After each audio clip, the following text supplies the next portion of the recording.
TTS 두란노 성경교실 가족 여러분 안녕하십니까?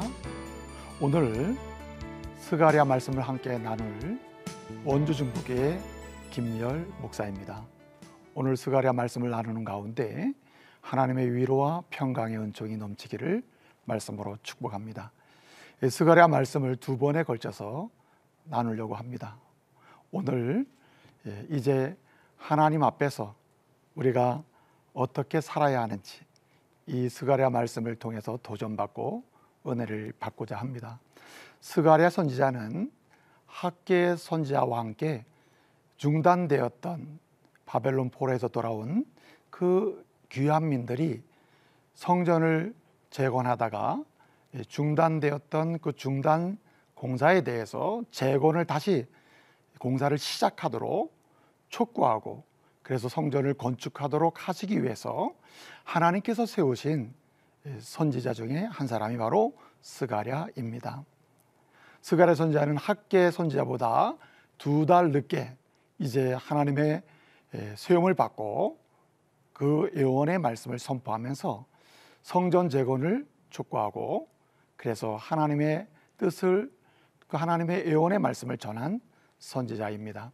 스가랴 말씀을 보게 되면 스가랴 말씀은 성전 재건을 촉구하고, 그리고 성전 재건을 통해서 이제 하나님의 백성들은 말씀, 공의, 의를 실천하는 삶을 살아야 하며, 또 뿐만 아니라 장차 우리가 기다리는, 구약시대 하나님의 백성들이 기다리는 메시아의 도래와 메시아를 통해서 하나님 나라가 어떻게 완성될지에 대해서 예언해주고 있는 말씀이 바로 스가랴 말씀입니다.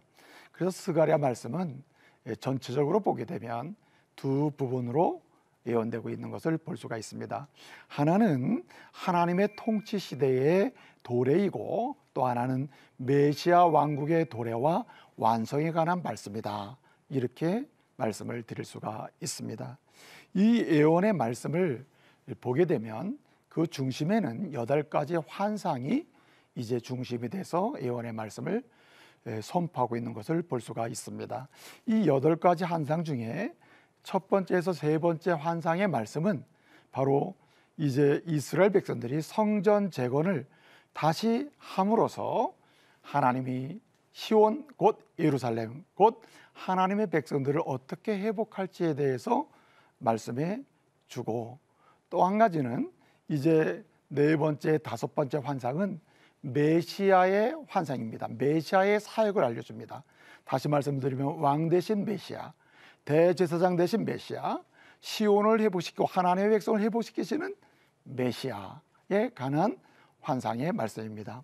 그리고 마지막 이제 6번째부터 8번째 환상의 말씀은 바로 대적들을 심판하시고 하나님의 백성들을 해방하고 하나님의 역사를 해방한 대적들을 심판하시고, 어떻게 이제 하나님의 나라가 하나님의 백성들을 세우시는지를 보여주는 환상의 말씀이 바로 이제 6번째부터 8번째 말씀으로, 이렇게 환상의 말씀으로 구성이 되어 있습니다.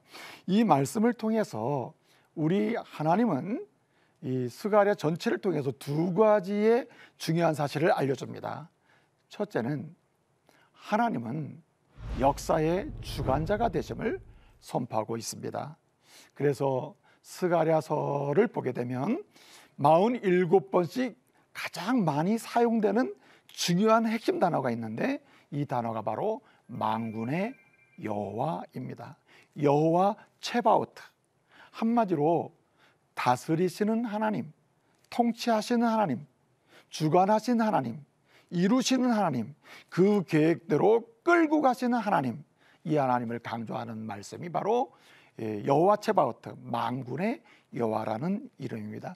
이 이름을, 여호와의 신명을 사용해서 이제 우리 하나님은 스가랴를 통해서 하나님은 역사의 주관자이시고 하나님이 계획하신 대로 역사를 이끌고 가신다는 사실을 강조해주고 있는 것입니다. 그래서 이 스가랴 12장 4절 말씀에 보게 되면 유다를 돌보시고 라는 말씀이 있습니다.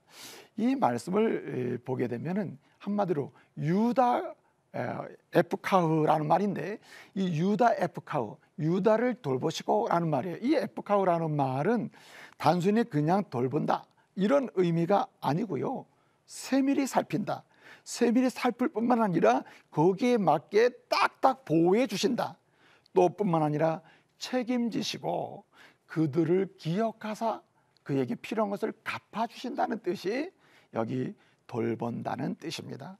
하나님은 이렇게 하나님의 백성을 돌보심으로 그들의 역사, 하나님의 백성의 역사, 하나님의 백성의 일들을 이끌고 가시고 통치하시고 주관하시면서 주의 역사를 이루어 가시는 분, 이 사실을 스가랴 말씀을 통해서 강조하고 있습니다. 또 한 가지 사실은 이렇게 만군의 여호와의 통치의 대상이 되는 하나님의 백성들, 곧 성도, 그 당시로 말하면 이스라엘 백성들, 이스라엘 백성들에 대해서 뭐라고 말씀하냐면은 이렇게 말합니다. 3장 8절에서 이들은 그 시대의 예표라, 예표의 사람들이라고 했습니다. 한마디로 그 시대를 향하여 이스라엘은 예표라는 말입니다. 오늘날로 말하면 예수 그리스도로 말미암아 구원받은 하나님의 사람들, 성도들은 이 시대를 향하여 예표가 된다는 말입니다. 스가랴 말씀은 이 사실을 아주 중요하게 강조하고 있습니다.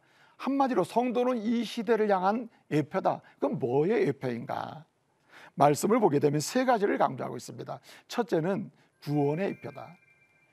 예수를 믿고 하나님의 은혜를 입으면 그것이 어떤 결과가 나타나냐? 바로 건짐이요, 벗어남이요, 탈출이요, 해방이요. 한마디로 구원받음이라는 거죠. 그래서 예수 믿는 성도를 보게 되면 세상 사람들이 어떻게 이 성도가 예표로 사용되냐면, 아, 예수 믿으니까 바로 구원을 받는구나, 이런 예표가 된다는 말입니다.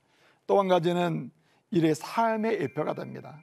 여기서 삶이란 사랑하는 삶을 가리킵니다.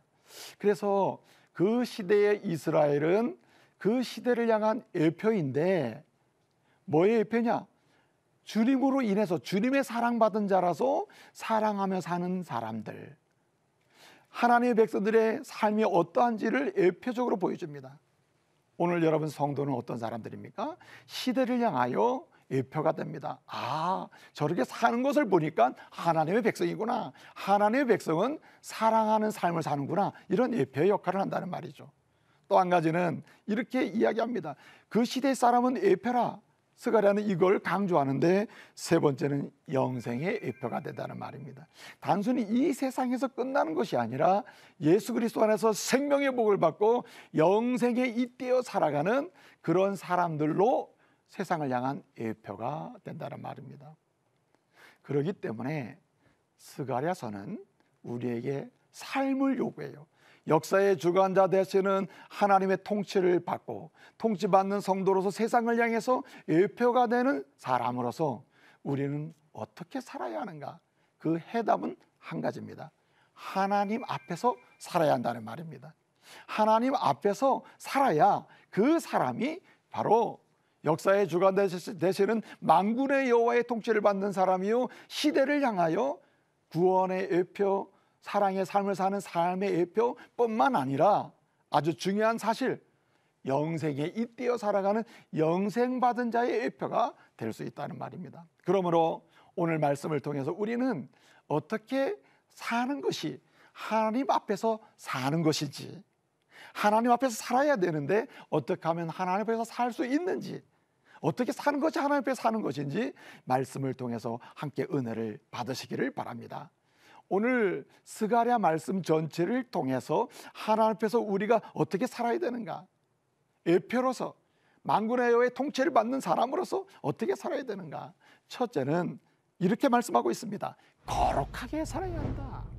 그렇습니다, 여러분. 성도는 거룩하게 살아야 됩니다. 성결하게 살아야 되고 깨끗하게 살아야 됩니다. 그리스의 옷을 입은 자는 지극히 작은 죄도 흠이 되고 티가 나요. 그래서 세상에 비난을 받을 수도 있습니다. 그럼에도 불구하고 우리는 그리스도 안에서 구원받은 사람으로서 하나님 앞에 살아야 되는데, 한마디로 신전의식을 갖고 살아야 되는데 어떻게 사는가? 거룩함을 소망하고 추구하며 산다는 말입니다. 그래서 이 부분을 구원의 가정으로 말하면 성화의 삶을 살아야 된다, 이렇게 말씀하고 있습니다. 그래서 여러분 1장 3절을 보게 되면 이렇게 말씀하고 있습니다. 너희는 내게로 돌아오라, 그리하면 나도 너에게 돌아가리라, 이렇게 하시면서 약속하는 것을 볼 수가 있습니다. 여러분, 주님께로 돌아온다는 말은 무엇입니까? 돌아오라는 말씀은 무슨 뜻입니까? 한마디로 지난 날을 살펴보고 죄악된 것을 버리고 정리하고 주님 앞에 거룩한 자리로 나와야 한다는 말입니다. 예수를 믿고 구원받은 사람은 그 출발의 선이 어디입니까? 비록 우리의 죄된 부분이 있지만 의롭다 칭함받은 사람이기 때문에 거룩함을 추구하고 성화의 삶으로 나아가는 그런 삶을 소망하고 살아야 하는 것이죠. 지난달 내게 어떤 불의한 삶이 있었는지, 어떤 부족한 삶이 있었는지, 어떤 주님이 싫어하는 삶이 있었는지, 사단이 좋아하는 죄악된 삶에 물들어 있었는지 살펴보면서 우리는 주님의 소원대로 성결의 자리로, 거룩한 자리로, 깨끗함의 자리로 나가야 하는 것입니다. 그래서 거룩한 삶 속에서 어떤 일이 일어납니까? 오늘 스가랴는 이렇게 거룩한 삶을 살 때 일어나는 역사가 하나님과의 긴밀한 교제다, 하나님의 은혜를 받는 것이다, 그리스도의 그 왕국의 그 거룩함과 그 놀라운 감동적인 삶을 살게 되는 영적 교제를 이야기하고 있는 것입니다. 하나님이 주시는 은혜를 누리는 삶, 그것은 어떤 삶?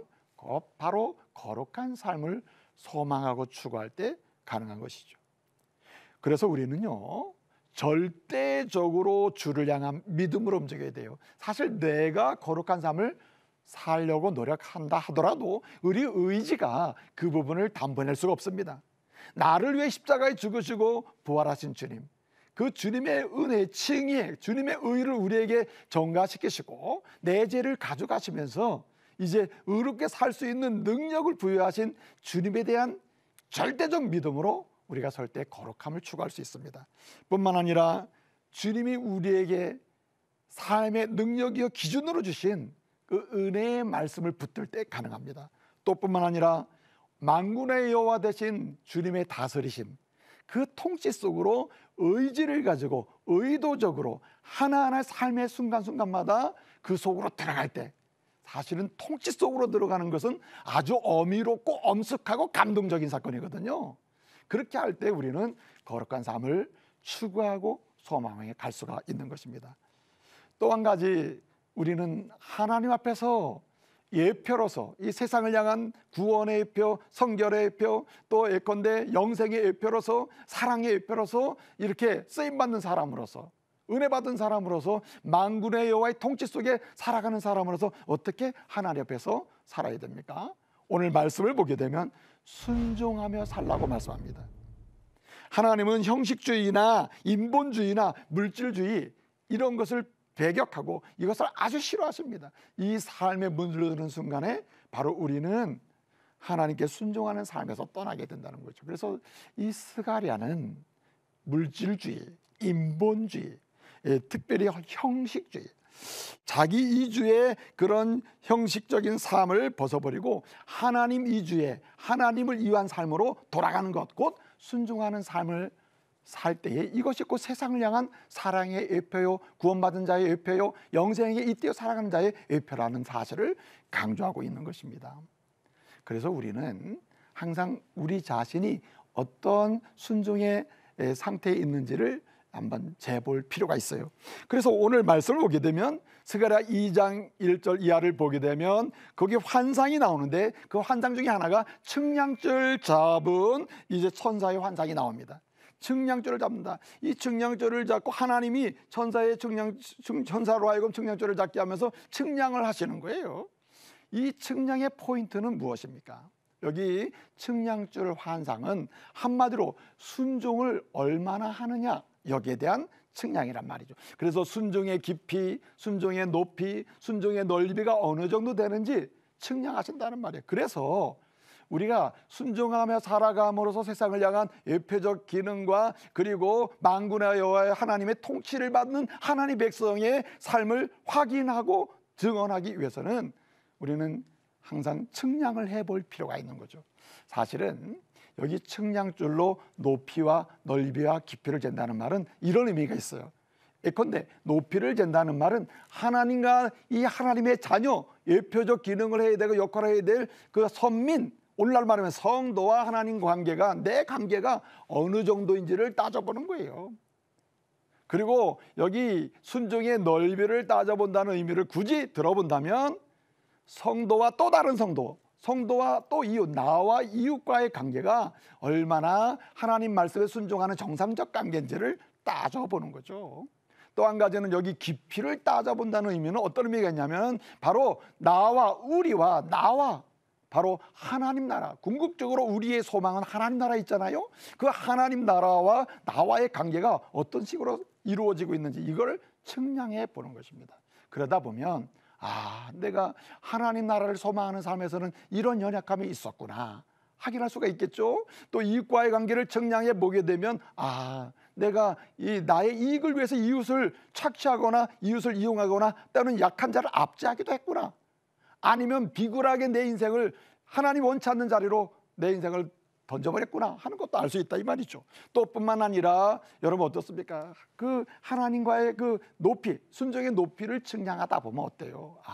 내가 하나님을 섬기는 게 아니라 내가 하나님을 나의 이익을 위해서 내 목적을 쟁취하기 위해서 사용했구나 하는 것도 확인해 보면서 다시 순종의 자리로 나아갈 수가 있다는 것입니다. 그래서 우리는 이 어떻게 하면 순종을 잘할 수 있는지 잘하는 방법을 찾아가야 하는 것이죠. 그래서 스가랴 2장 13절에는 그 말씀을 아주 중요한 말씀을 주고 있어요. 순종 잘하는 방법이 뭐냐? 여호와 앞에서 제발 잠잠해라. 하나님 앞에 좀 잠잠하게 살아라. 그러면 하나님 앞에서 좀 잠잠해야 될 게 무엇입니까? 오늘 말씀을 따져서 좀 보게 되면 아주 중요한 얘기가 나오는데 한마디로 얘기하면은 거짓된 거예요. 거짓된 거. 거짓된 마음과 행동을 가지고 마치 하나님 앞에서 내가 뭐 굉장히 많은 일을 하는 것처럼 하는 사람이 얼마나 많습니까? 그런 거짓된 행동과 거짓된 진리와 거짓된 지식에 사로잡혀 있는 그것을 주님 앞에 딱 놓아야 된다는 거예요. 잠잠해라. 말하면 안 된다. 주장하면 안 된다는 거죠. 또 뿐만 아니라 어떤 여호와 앞에서 잠잠하라 할 때 그 잠잠해야 될 내용이 뭡니까? 자기 중심으로 인하여 일어나는 분쟁, 투쟁, 싸움, 분열 이런 거를 일단 주님 앞에 내려놓고 멈추라는 거예요. 잠잠해야 한다는 거예요. 그것을 일으키면 일으킬수록 어디서 멀어집니까? 순종에서 멀어진다는 말입니다. 또 뿐만 아니라 우리의 잠잠해야 될 영역이 무엇입니까? 우리 말씀을 보게 되면 우리가 끊임없이 하나님 앞에서 그 하나님이 원치 않는 끊임없는 그러한 분열이랄까요? 이런 것들에서 좀 떠나야 한다는 것입니다. 무엇보다 여러분 아주 중요한 또 한 가지 더 순종 잘하고 순종함으로써 예표적인 역할 또 심지어는 만군의 통치받는 백성의 그런 자랑스러움 영광 이런 것을 증언하는 성도가 되려면은 8장 9절에 보니까요 손을 견고하게 하라 이렇게 말씀하고 있습니다. 여호와 앞에서 잠잠하는 것이 수동적이라면은 손을 견고하게 하는 것은 아주 적극적인 방법이에요. 당신의 손을 견고하게 하라. 한마디로 붙잡을 것을 붙잡는 손이 돼야 한다는 말입니다. 멈출 것은 멈추고 이건 잠잠하는 것이라면 붙잡을 것을 붙잡고 전진해야 한다는 거예요. 그러면 우리의 손이 견고해져야 되는데 그 견고하게 붙잡아야 될 게 뭔가 오늘 말씀을 보게 되면 오직 주님을 붙잡아라 이렇게 말씀하고 있고요. 또 주님의 일에 헌신하는 일, 헌신을 붙잡아야 돼요. 충성하는 일, 그걸 붙잡아야 된다. 봉사하는 일, 주님이 좋아하는 일, 그걸 붙잡아야 된다는 거예요. 또 뿐만 아니라 말씀을 보게 되면 우리는 뭘 붙잡아야 되는가? 한마디로 주님의 사랑을 붙잡아야 된다. 사실은 주님의 사랑을 붙잡는 게 왜 그렇게 손이 견고해지는 거냐?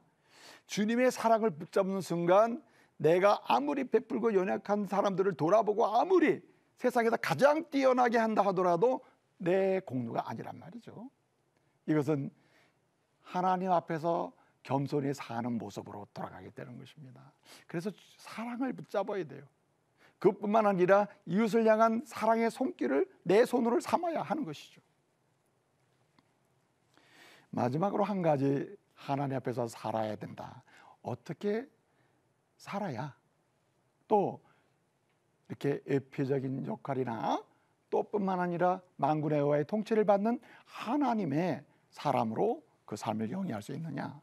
오늘 말씀을 보게 되면 아주 중요한 사실을 알려줍니다. 소망으로 확신하며 살아야 한다는 말입니다.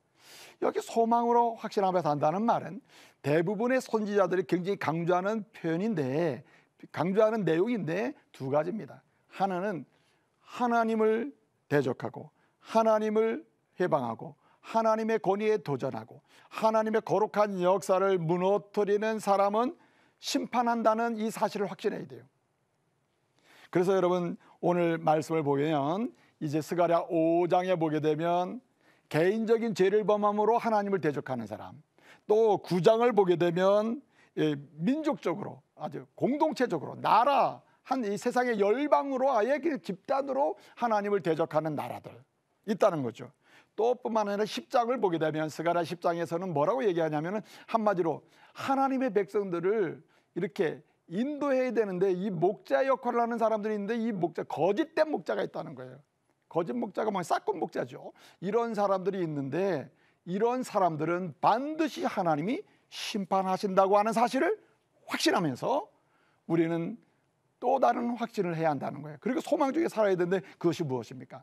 하나님의 백성, 의를 위해 사는 사람, 주님의 일에 도모하는 일에 헌신하는 사람, 주님을 의지하고 살고 주님과 함께 하면서 주님의 역사를 위하여 자신의 삶을 드리는 사람, 그들은 하나님께서 은혜를 주신다는 말입니다. 그래서 말씀을 보게 되면 3장 5절을 보게 되면 스가랴 3장 5절은 이렇게 얘기합니다. 정결한 관을 씌워주신다. 주님의 은혜로 사는 사람, 주의 백성을 향해서 결국 주신 은혜가 뭐냐면 정결한 관을 씌워준다. 신약 성경에서는 이 사실에 대해서 아주 세밀하게 사도 바울은 서신서를 통하여, 때로는 디모데에게 보낸 서신을 통해서, 때로는 또 야고보를 통해서 이 말씀도 하시고요, 또한 요한계시록을 통해서도 이 사실을 알려줍니다. 이 정결한 간을 이 하나님의 백성들에게는 씌워 주신다고 하는 사실을 확신하고 소망하며 가야 되는데, 이 신약 성경을 통해서 보게 되면 디모데 후서 4장 8절은 뭐라고 얘기합니까? 이 정결한 간을 뭐라고 설명합니까? 의의 면류관이다. 또 심지어는 야고보서 1장 12절을 보게 되면 그 말은 생명의 면류관이다. 심지어는 계시록 20장 6절을 보니까 영광의 면류관을 씌워주신다. 이게 다 무슨 뜻입니까? 여기에는 영생의 축복이요, 하나님의 자녀의 축복이요, 하나님 나라 백성으로서 하나님 나라에서 누릴 축복을 묘사하는 모든 표현이 여기 영광의 면류관, 생명의 면류관, 그리고 의의 면류관은 말로 여기 표현하고 있는 것입니다. 약속은 확실합니다. 하나님을 대적하는 자가 아니라 하나님의 은혜에 동참하고 하나님의 복음에 함께하고, 그리고 하나님의 영광을 위해서 비전을 품고 가는, 그 고난 중에도 힘든 여정에도 순종하며 가는 그 사람, 주님의 이름으로 가는 사람, 그 사람에게는 하나님께서 정결한 관, 하나님이 은혜를 주시고 상급을 주신다는 말입니다. 그래서 우리는 반드시 어떻게 됩니까?